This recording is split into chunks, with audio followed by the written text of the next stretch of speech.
Bij Omroep Friesland vandaag een derde programma over Friezen in Texas. Albert en Lieseke Postumus emigreerden in 1990. Postumus had eerder in Friesland een metaalbedrijf, maar de ontwikkeling stagneerde. In Stephenville begon hij het Mixer Center. Hij heeft veel Friese boeren als klant.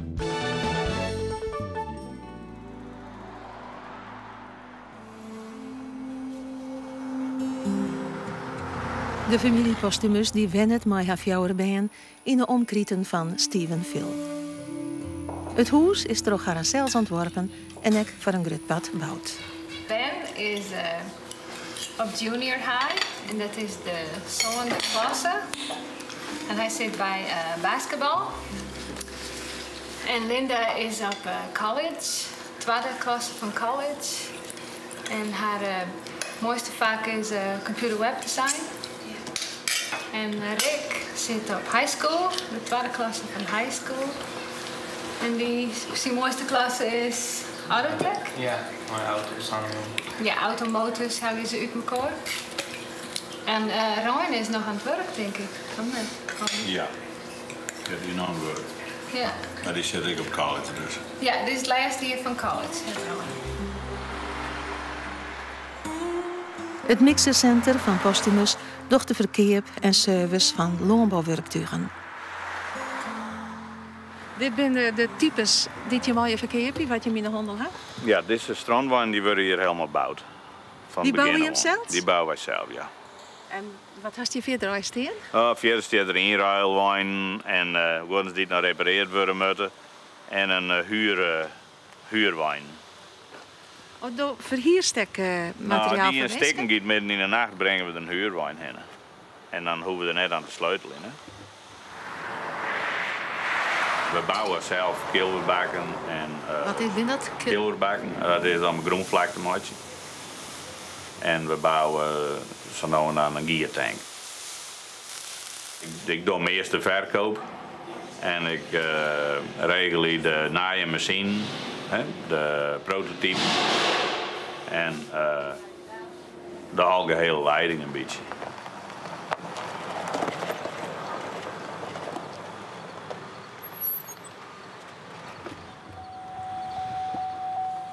Ik ging in de kinderverzorging zitten. En toen wij hier een secretaresse die had 10 uur voor iets werkt en die houdt er samen niet eens mee op en toen wist net in hoe het moest. En wij hier de band wat groter, dus toen zei ik van nou dan moeten ze het mij maar leren. En dan weet in ieder geval in hoe het maakt, dat de oren er mee ophoudt of ziek wordt. Of, ja. Dus dan doe je het echt maar z'n beiden. Ja, en Ryan zelf. Ryan, Ja. je zoon. Ja, Wat doet hij? Ja, die zit meest in reparaties. Dat vindt hij het mooist. En dan kunnen ze elkaar ook weekend zo wisselen.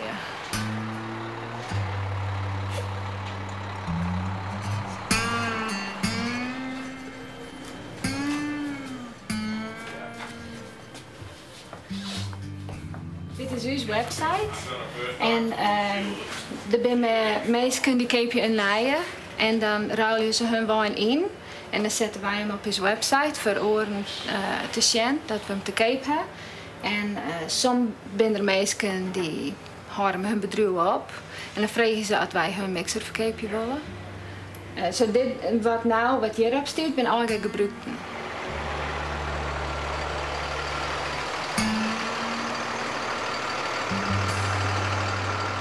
Er binnen uit van Hoezes uit Friesland bij de familie Postumus. Sjoerd Meijer en Dirk van Thun. Postumus neemt haar mee naar de veemerk in Dublin.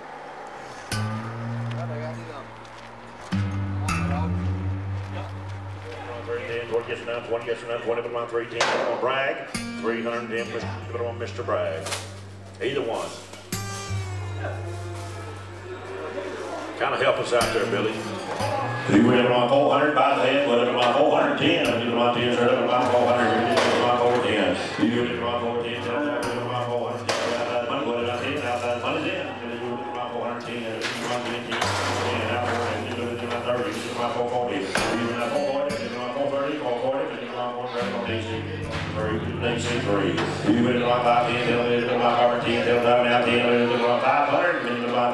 Ja, ik vind het heel bijzonder om te zien.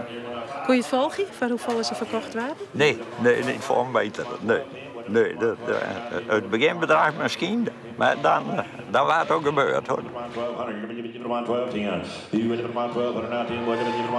John, you gonna do it? 1210, but you put on 1200, when you put on 1210, 10, when you put on 1200. You went on 1210 was, I don't know, she might do it every year, but you put on 1200, when you put on 1210. You went on 1200.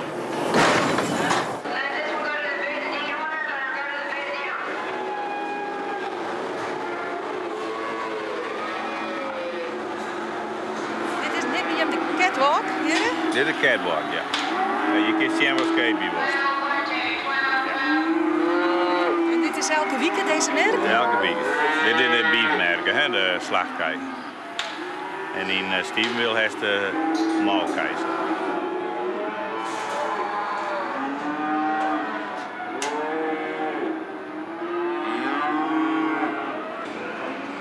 En deze keln, dat komt alweer gewoon bij mensen zoals u waar die de zie en kei hebben. En per keln. En die keltjes die hier hebben, die worden overal over dit hele gebied verzamelen hier.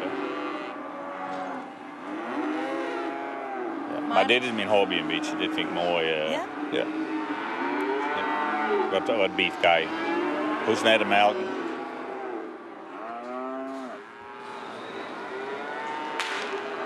Country's changing, I guarantee you. For the good or for the bad? As far as I'm concerned, it's for the bad. Oh yeah? I don't like it. You don't like what? The way the country's going. They're taking your freedoms away from you. That's what I think. We came here from... Big time. I came here 20 years ago from Holland. Yeah. Because it's a lot more freedom here. And I see that it all follows us. You know, that they take it all away from us. Yeah, they're taking it away. For instance, gun control. You know, there's a group trying to take the guns away. Guns away, you know, the Second Amendment in the Constitution, but they're trying to do away with that Constitution. I don't know what you mean. But they got about 20 inches of rain the other day. They got a lot, you know, but you don't like to get it that way.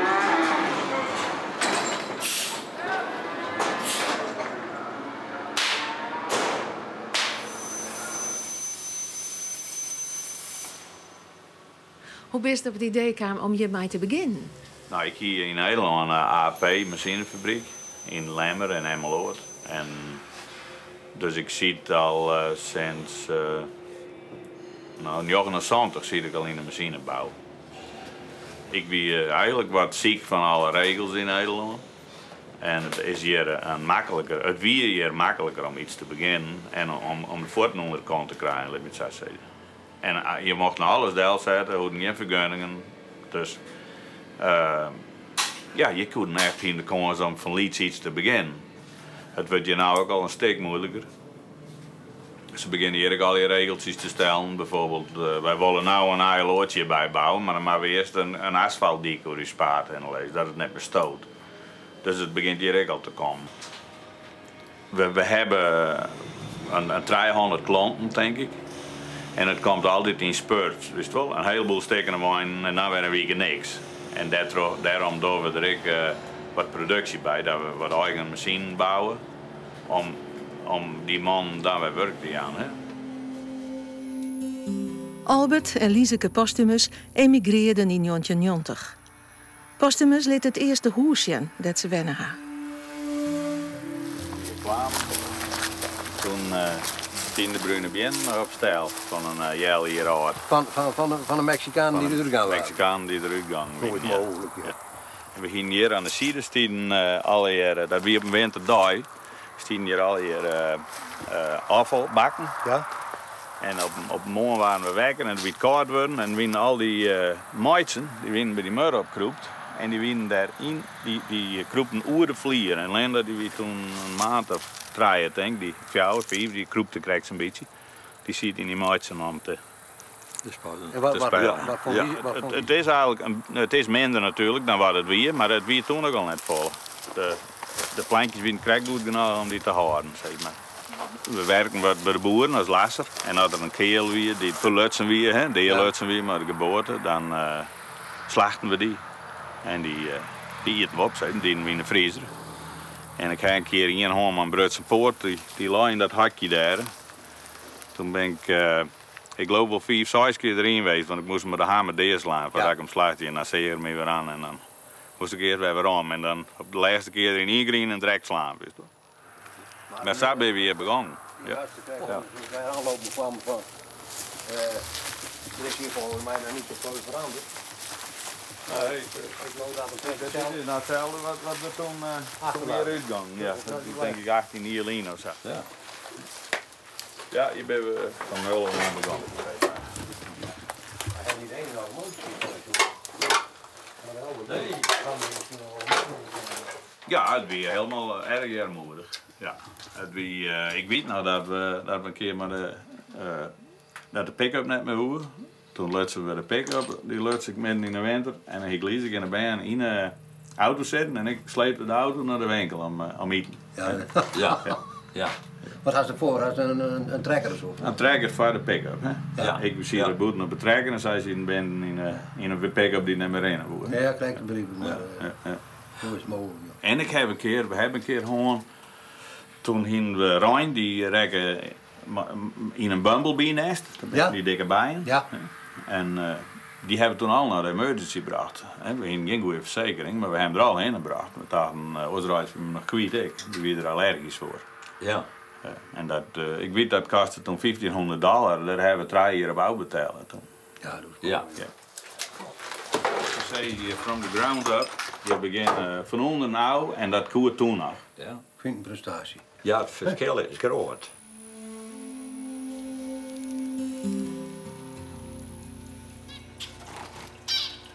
Hij heeft nooit gedacht, we gaan weer om. Nee. We hebben er wel eens over gehad van, nou, wel eens elkaar afvragen van, nou, was het overom nou, of zo. Maar, nou ja, beide zeiden we van nee. Hè? Nee, we woonden samen uit waarom. Nee, we woonden... Je woont echt helemaal op Bjerrie. Ja. Altijd slag ik op. Ja.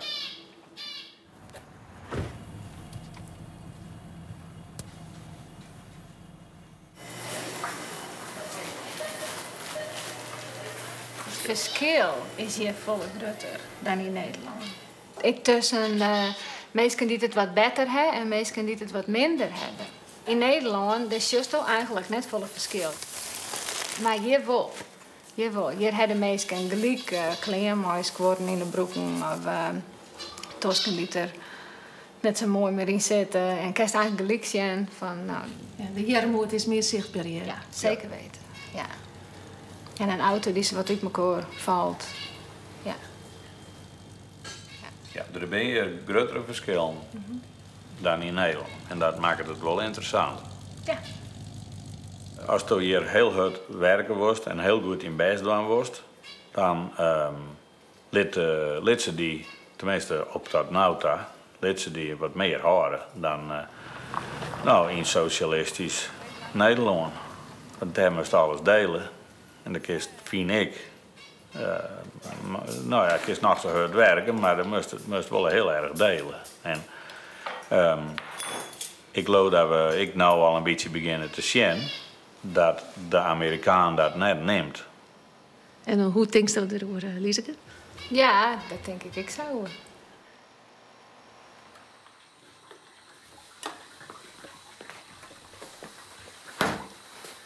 Ben en Rick, waar zijn je hem op zitten? Even op die kiever zitten. En ik zal op deze zitten. Goeiedag. Mooi dat. Hier, mooi die grote geweren. Ja. Ja? Ja. Is het net te gevaarlijk? Nou, het is mooi net de gerden die al in. Waarom mooi net? wel alleenig. Want dat ze beginnen de, hoe neemt dat? Bekvechten of zo. Wist wel, dat ze net meer opleiden wat ze doen. Maar we ben ik naar cursus geweest, no? Ja. Dus we hebben een veiligheidscursus die.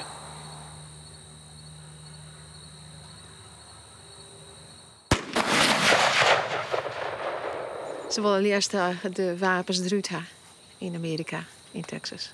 Daar hebben ze het wel over, ja. Nou, dat is toch een goede zaak? Nee, dat denk ik niet. Waarom niet? Nou, we hebben hier bijvoorbeeld, ik volg minder vandalisme, hè. Wij hebben nooit iemand die op ons loon komt en wat uithalen of zo, want... en zo zien, als sommige plekken in Nederland dat het spul vernielen of zo.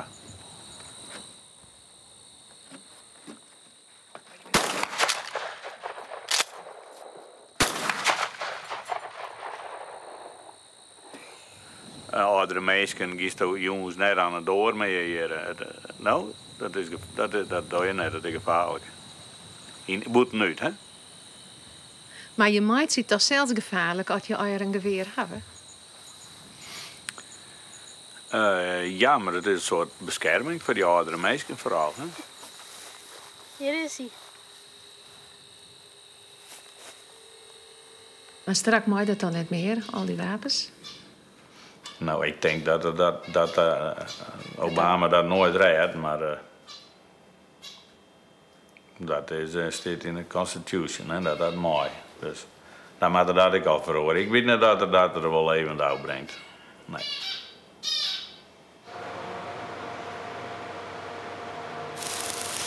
Hoeveel mensen hast in het zest? We zijn met z'n 12. En op hoeveel plakken zit hij in? We zitten op 2 plakken en we zijn ook met de treden aan diepen. Ben maar bezig. Is de uitdaging om altijd grutter te worden? Wel een beetje, denk ik, ja. Ja, het is een soort sport. Ja. Ik weet niet dat het verstandig is, maar het is een sport. Eigenlijk ben ik al tevreden. Ja, ik ben tevreden met alles wat ik heb, ja.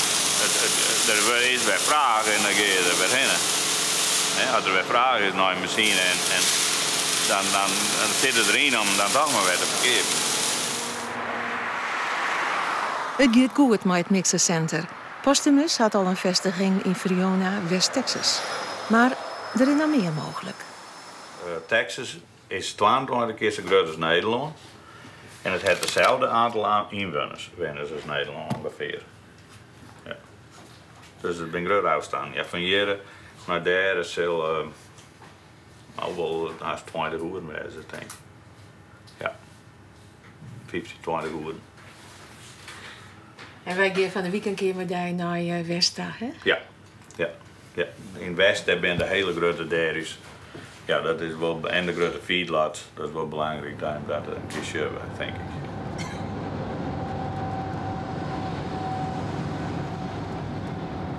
Wat wist van dit gebied als het just? Nou, dit is vaak harde wijn in dit gebied. Weinig biem. Dus het wordt weinig spouten.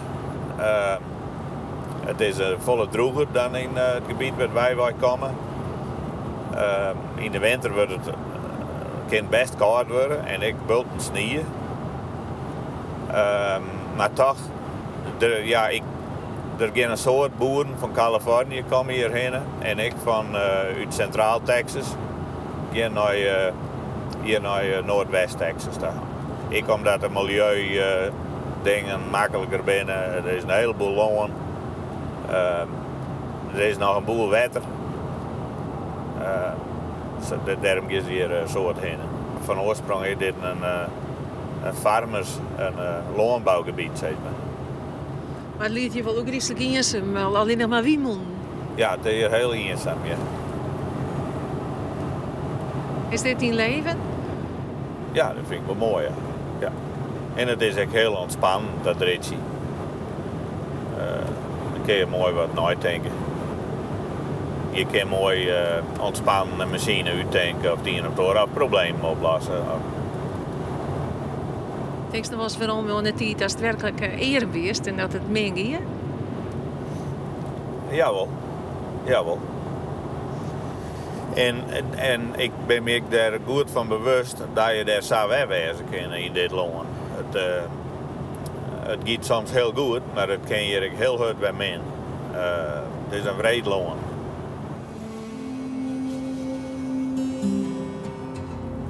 Daar ben je hier in West-Texas trots op, hè, de zonsondergang. Ja, dat is echt prachtig. Ja.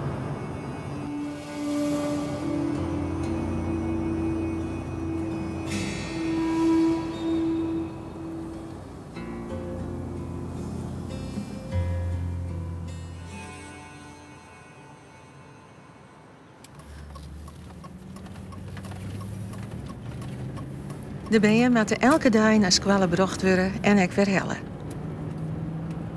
Als ze jonger binnen, dan moest ze zelf een heleboel aan het doen. Nou, dan moest zelf, als ze een jonkje of een famke op squallen heeft, dat ze wat leuk moet bootje, dan moest ze zelf echt vragen van, nou, maar die is een bootje. En dan neemt ze die mooi uit squallen en dan helpt hem later weer op of zo.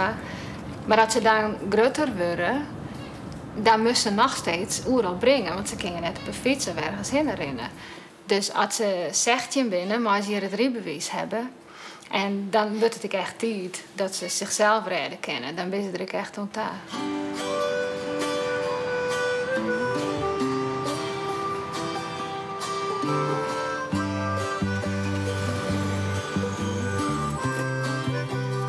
Ja, dat is wel. Oké. Ja. De bijen komen ook nog een auto naar squallen, no? Daarom zijn ze vol auto's.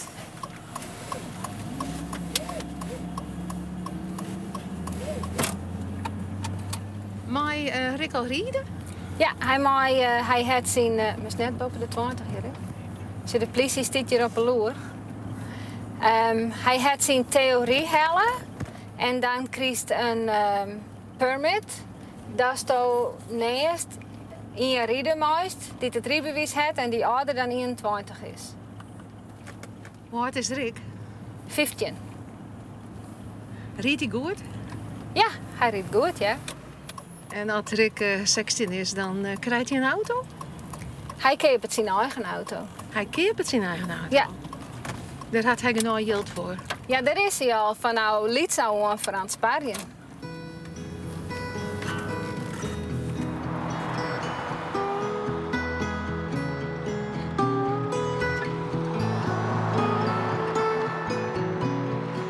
Moa's in Friona zeggen we de servicewijn van het Mixer Center. Een van de grootsten van Texas. De wijn jit op pad naar de boeren in het Noordwesten.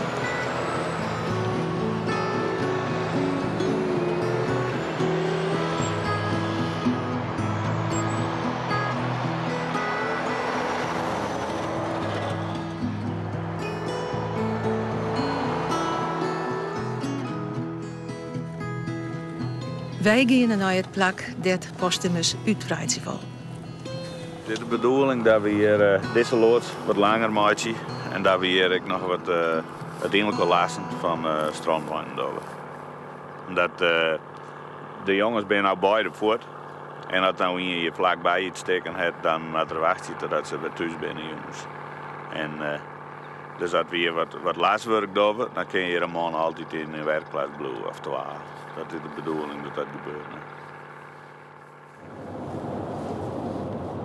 In West-Texas binnen plaatsen van 5.000 tot 10.000 kei net ongewoon.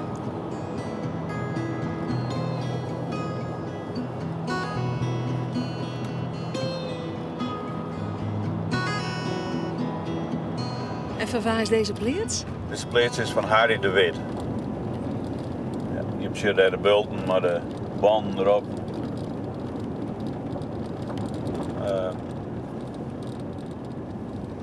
Het is haast een fabriek, net? Ja, dit is haast een fabriek. En dit is een cross ventilation barn. Daar loeken ze de lucht doorheen. De koude lucht, of de lucht wordt hier erin lutsen en het wordt er met ventilators aan de andere kant uitzoekt. Dit is de Amerikaanse manier van kuilen. Het wordt met vrachtauto's aangevoerd. En zo'n grote trekker die scoot op het bult. Er staat dus wel een boel lonen bij om zelfs voer te verbouwen. Ja, soms wel 5000 acre. Nou, ik weet niet hoeveel hectare, dat zal 1000 hectare wezen.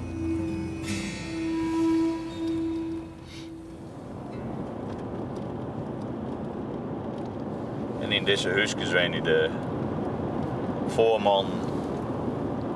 Ik ben dan oproepbaar, dag en nacht. Mexicaan? Ja, ik ben al in Mexicaan.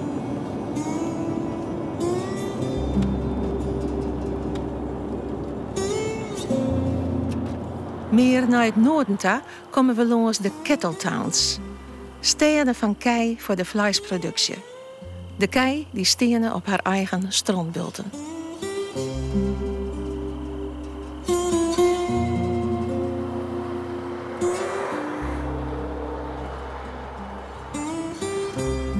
Verderop vinden we de Beef Capital. Het blijkt nog groter te kennen als het om de vleesproductie gaat.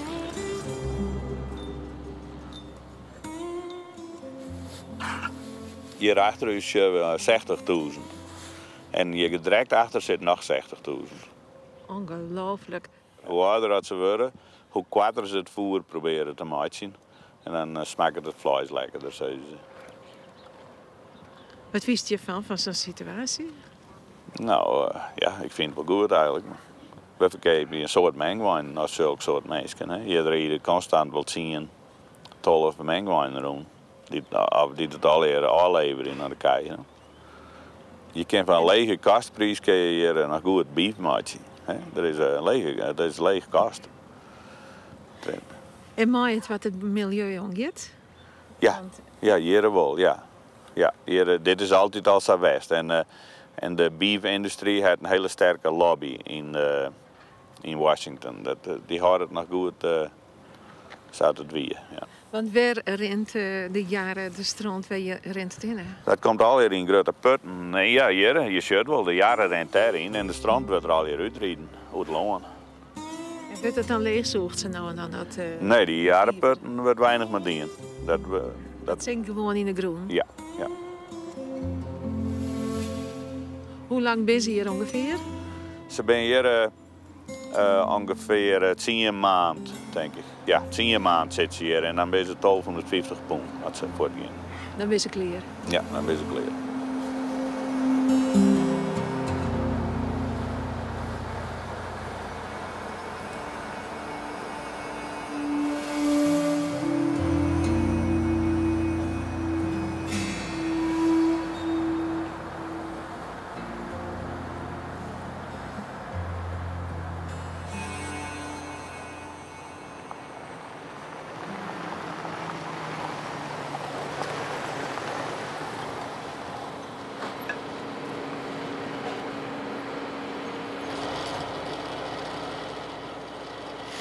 We zijn hier 2 hele uren van Friona.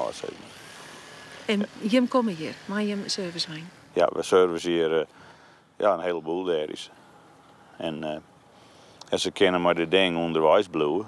Er zit slieperij in en wc en douche. Onderdelen magazine, maar slangenpers en de hele boel zit erin. Hij is zo griezelig groot.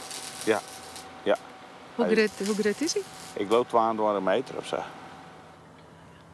Is die hier van de grootste? Het is wel een van de grotere hier, ja. Ja. Is de grootskop? Ja, ik vind het wel mooi, ja. Ja, het mooi bord is goed, no?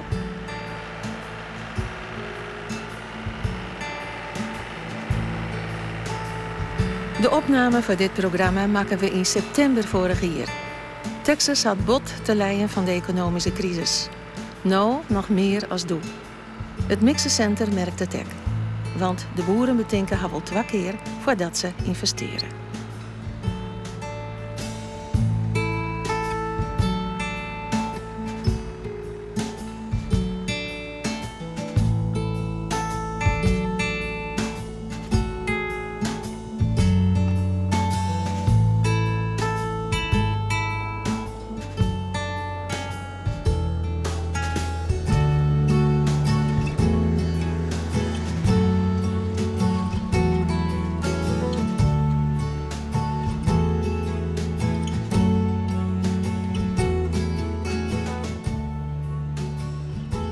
De komende 2 weken weer we de programma's over de Friese boeren in Texas. Maar de families Terpstra, Vellinga, Plantinga, De Groot en Talsma. Dus we hebben een vrij noffelijk leven hier. Maar sommige dagen dan werken we 20 uur en sommige dagen dan hebben we het in per uur pensioen.